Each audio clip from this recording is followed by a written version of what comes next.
ગુજરાતના રાજકારણમાં હાલ ઉથલપાથલનો માહોલ જોવા મળી રહ્યો છે। એક તરફ ભાજપ દ્વારા નવા મુખ્યમંત્રી તરીકે વિજય રૂપાણીની પસંદગી કરાઈ છે, ત્યારે બીજી તરફ કોંગ્રેસ દ્વારા પણ આગામી ચૂંટણીની તૈયારીઓ હાથ ધરવામાં આવી છે, જેના ભાગરૂપે આજે કોંગ્રેસ દ્વારા અમદાવાદ ખાતે એક મહત્વની બેઠકનું આયોજન કરાયું। મળતી માહિતી પ્રમાણે 2017ની વિધાનસભાની ચૂંટણી માટે કોંગ્રેસ દ્વારા કવાયત હાથ ધરવામાં આવી હતી।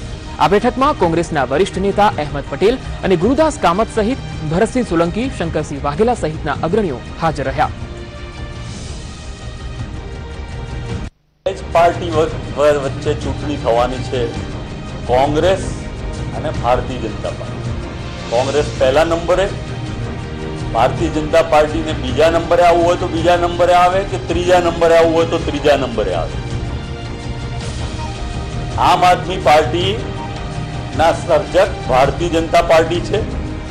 भारतीय जनता पार्टी नी बी टीम छे अने એટલા માટે જ એ લોકો આ પ્રયત્ન કરી રહ્યા છે।